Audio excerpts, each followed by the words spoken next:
어떤 한 자매가 아주 오랜만에 친구들을 만나서 저녁 식사를 했습니다. 서로 이런저런 이야기를 하면서 기쁜 마음으로 음식을 먹었습니다. 식사를 마치고 다음을 기약하면서 일어서는 순간 옆에 친구가 부지런히 비닐봉지에 무언가를 담는 것이 보였습니다. 그것은 바로 먹고 남은 소 갈비뼈였습니다. 그런데 순간 머릿속을 스치고 지나가는 것이 있었습니다.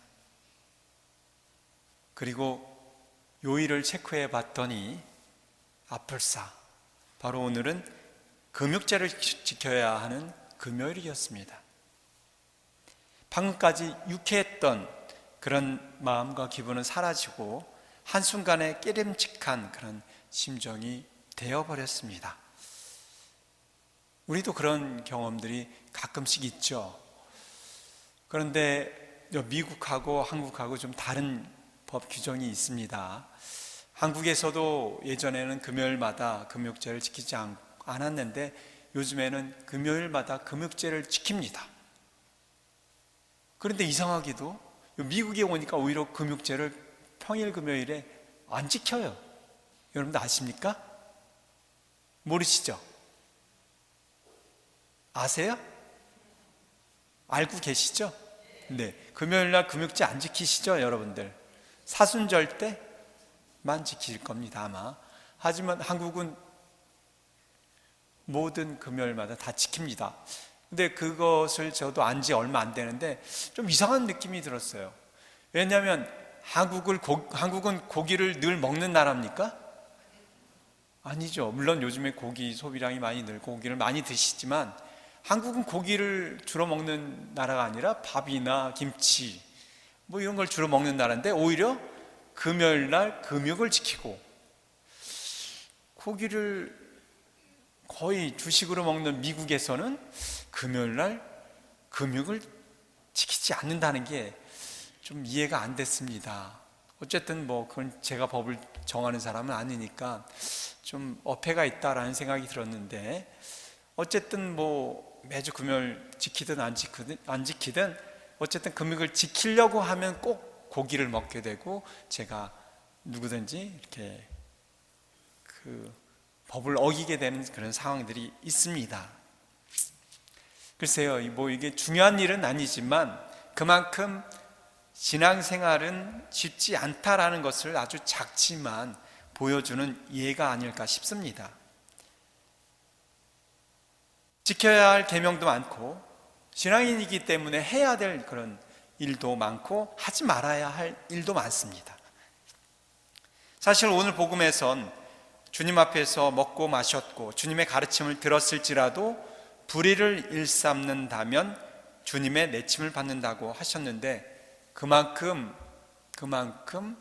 쉽지 않고 어렵다라는 이야기고 좁은 문이라고 이야기한 것은 들어가는 문이 좁다라는 부분이 아니라 그만큼 쉽지 않다, 어렵다라는 것을 표현한 것이겠죠.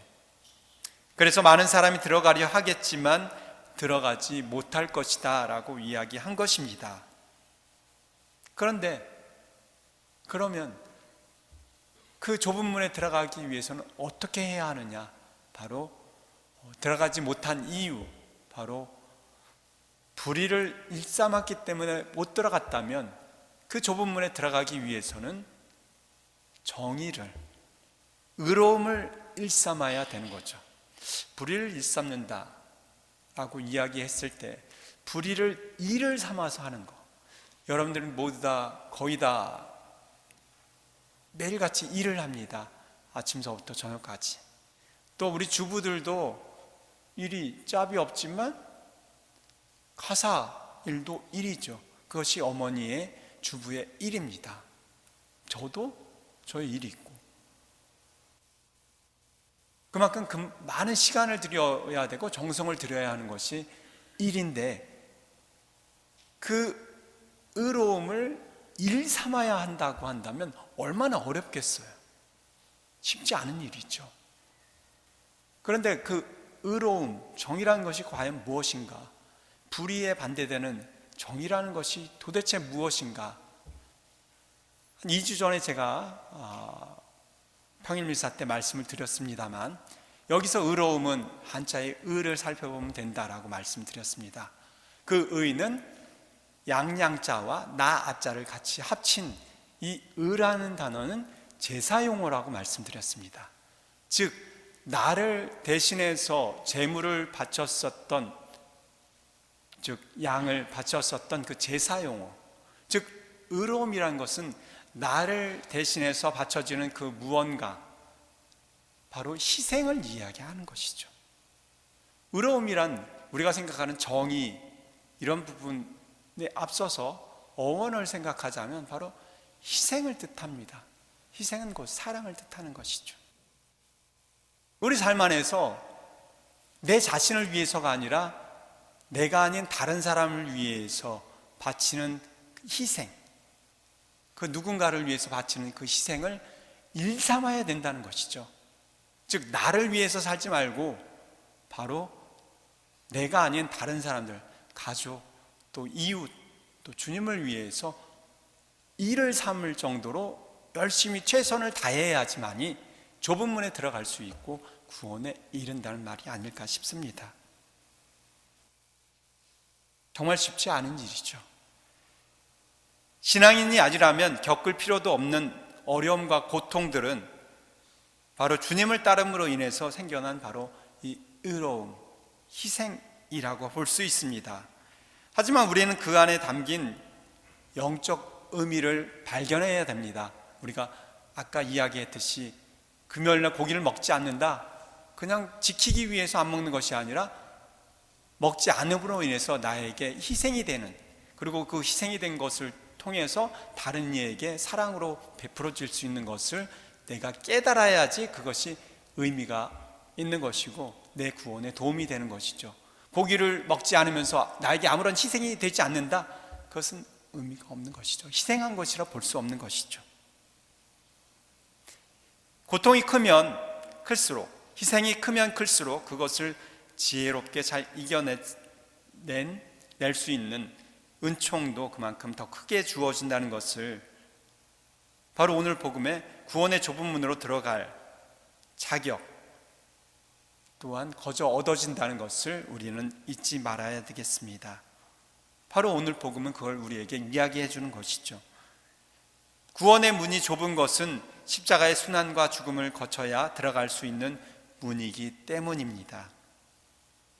우리는 신앙인이기 때문에 겪게 되는 그런 어려움과 불편을 얼마나 그런 나의 구원을 위한 희생으로 기쁘게 받아들이고 있는지, 아니면 그런 희생과 불편, 어려움보다는 나를 그저 편안하고 안락하게 해주는, 평안하게 해주는 거짓 구원을 쫓아서 멸망에 이르는 넓은 문으로 들어가려고 하는 것은 아닌지 돌아봐야 되겠습니다.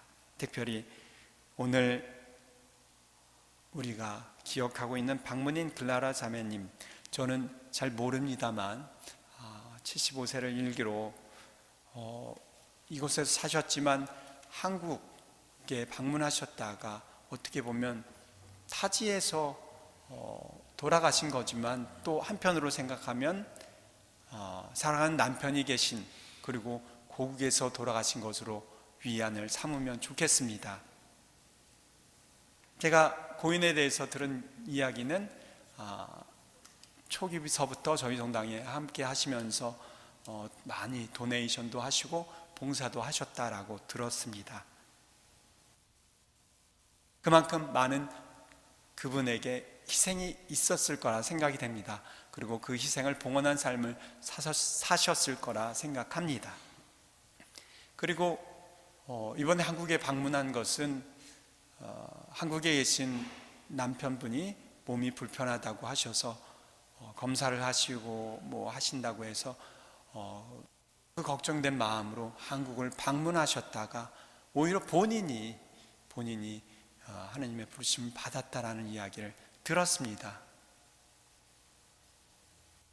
아마 본인 스스로는 몸의 불편함을 알고 계셨을지도 모르겠습니다.